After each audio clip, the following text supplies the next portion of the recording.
it's a very confusing situation, and I think in a situation like that where you don't know who to trust and you assume that everybody is your enemy, then bad things happen. And so bad things were happening going both directions. There's absolutely no doubt about that. And meanwhile, you have Union forces in Kansas who really are official forces, these so-called Jayhawkers, which which Missourians use that term in a very, very negative way. They were raiding into Missouri from Kansas as sort of a bit of a payback from what had happened during Bleeding Kansas. So it was going the other direction. So they were coming into Missouri, they were taking people's things, their property, but they were also, in Missourians' minds, stealing their slaves. Now I think in most cases, Missouri slaves saw people wearing blue uniforms, men wearing blue uniforms, as their liberators. And in most cases, they chose to go with them. And there's all this evidence that the presence of the Union Army in a community served as a magnet, and people would flock to them to get away, especially men. Initially, black men could not enlist in the Union Army. So early on, they were just seeking protection from the troops. But eventually, they do start running away to enlist. When initially they have to leave the state to do that. A lot of people were fleeing to Kansas because Missouri slaves, they knew. I mean, I think that's a really fascinating thing about this. They understood what the war was about, I believe, earlier than a lot of white Americans did. They knew that it was essentially about slavery. They believed that it very likely could end in their own freedom. And so they started taking steps to make that happen by running away, by informing on their secessionist owners to the Union military, and in a sort of reverse of decades of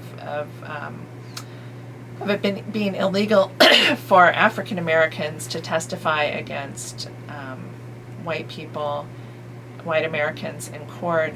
The military court system was accepting the testimony, essentially, of former slaves who were testifying against their disloyal owners. They were using that as evidence to arrest people, and there were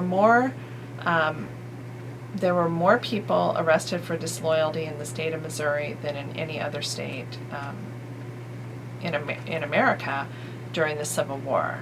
They were sending them off to prison, mostly in St. Louis, and so it was a very real threat. And former slaves were or people who were even still enslaved were taking these steps to try to make things go their way, essentially. But they also knew that Kansas, or at least they believed, was this beacon of freedom. Now we know now that was not necessarily the case. Not all Kansans were anti-slavery. Not everybody was an abolitionist in the state of Kansas. They were free soil. They didn't want slavery there, a lot of people, but they were not abolitionists. But that didn't change the fact that Missouri slaves believed that was the case, that they thought once they got to Kansas they would receive some help. And in some cases they did. And once they got there, Jim Lane, for example, who was the senator from the state of Kansas and who had raised a regiment of white Kansans to fight against mostly Missourians, he recognized these men as a potential source of manpower for the Union, and in fact starts to enlist African American men. Many of them likely former Missouri slaves, although some were maybe from Indian Territory down in Oklahoma, some from northwest Arkansas. But he enlisted them in the 1st Kansas. Before Lincoln had officially agreed to let this happen, to let the Union Army enlist African American men, and they, in fact, this group of men in the 1st Kansas engaged in the first armed military action against secessionist forces, in this case guerrillas, at the battle or the skirmish, some people would call it, of Island Mound in Bates County, Missouri, in October of 1862.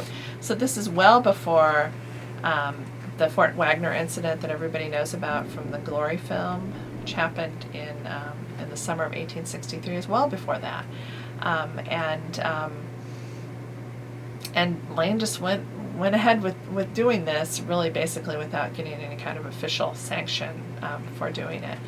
But it was not long after that or around that time actually, that Lincoln issues the preliminary emancipation ordinance, and then the Emancipation Proclamation of January of 1863, January 1st, 1863, and he decides to move forward with arming African American men.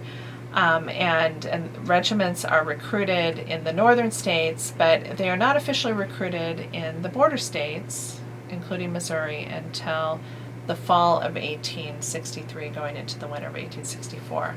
And this recruitment of African American men who really flock to recruitment stations because they understand that joining the Army is going to mean their freedom.